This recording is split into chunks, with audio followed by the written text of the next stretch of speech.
अस्सलामुअलैकुम। टेंडर के अंदर पीसीसी हम पढ़ रहे थे, उसका सब टॉपिक जो है 15.2 क्लास हम डिस्कस करेंगे। इसके अंदर है जी language ability of contractor representative. जो ठेकेदार होता है या बिल्डर या कॉन्ट्रैक्टर होता है, उसको रिप्रेजेंट करने वाला बंदा जो है, उसकी लैंग्वेज जो है वो एबिलिटी कितनी होनी चाहिए। और the contractor authorize representative shall be fluent in the English language. वो इंग्लिश में महारत रखता हो, या कॉन्ट्रैक्टर जो है उसकी जगह पे कोई बंदा देगा जो इंटरप्रेट कर सके। क्लास 15.3 के अंदर बात की जाती है कि कॉन्ट्रैक्टर रिप्रेजेंटेटिव के जो कॉन्ट्रैक्टर है उसके रिप्रेजेंटेटिव जो हैं वो ऑथोराइज होने चाहिए। कहाँ से? वो प्रोफेशनल इंजीनियर्स होने चाहिए और वर्किंग एट साइट रजिस्टर होने चाहिए them self with the Pakistan engineering council. यानी कि वो जो बंदे कॉन्ट्रैक्टर के काम कर रहे हैं साइट पे, इंजीनियर्स जो हैं एसोसिएट या BS ग्रेजुएशन है, वो PEC से रजिस्टर लाजमी होने चाहिए। इसके बाद बात की जाएगी जी क्लास 16.1 जो सब क्लास है 15.3 की। कॉन्ट्रैक्टर एम्प्लॉयज़ कौन से होते हैं जी? कंस्ट्रक्शन मैनेजर होता है, साइट इंस्पेक्टर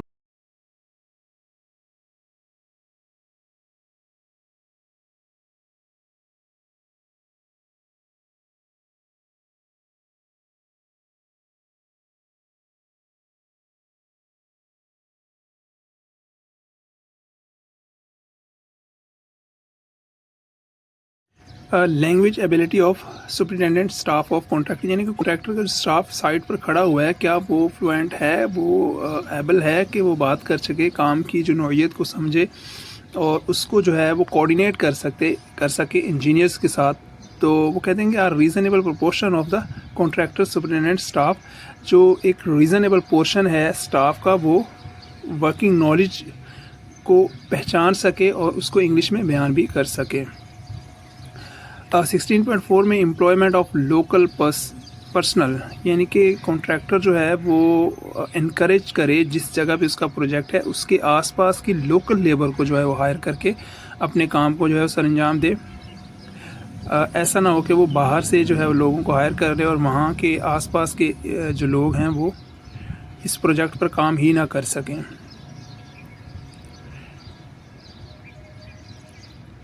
इसको उर्दू में भी बयान किया गया है।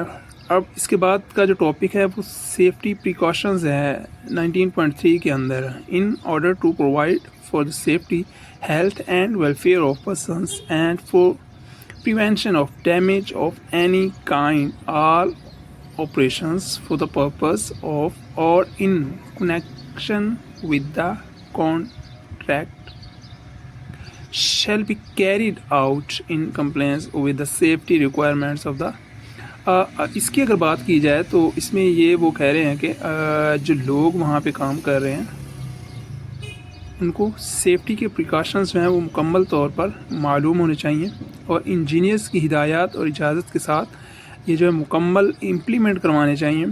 साइट पर जो लोग खड़े होते हैं उनकी जो रिस्पॉन्सिबिलिटी होती है वो ठेकेदार पर होती है, यानी कि कॉन्ट्रैक्टर पर होती है कि वो इनको सेफ्टी के तमाम तर मेजरमेंट्स पूरे करने के लिए उभारे। एक और सेफ्टी मेजरमेंट जो है वो 19.4 के अंदर डिस्कस किया गया, लाइटिंग वर्क एट नाइट। यानी कि ठेकेदार की रिस्पॉन्सिबिलिटी है, कॉन्ट्रैक्टर की रिस्पॉन्सिबिलिटी है जिसने टेंडर जो है वो लिया हुआ है कि वहाँ पे लाइट का जो है वो मुनासिब बंदोबस्त करे ताकि अगर एट नाइट काम करना पड़ता है लोगों को, द कॉन्ट्रैक्टर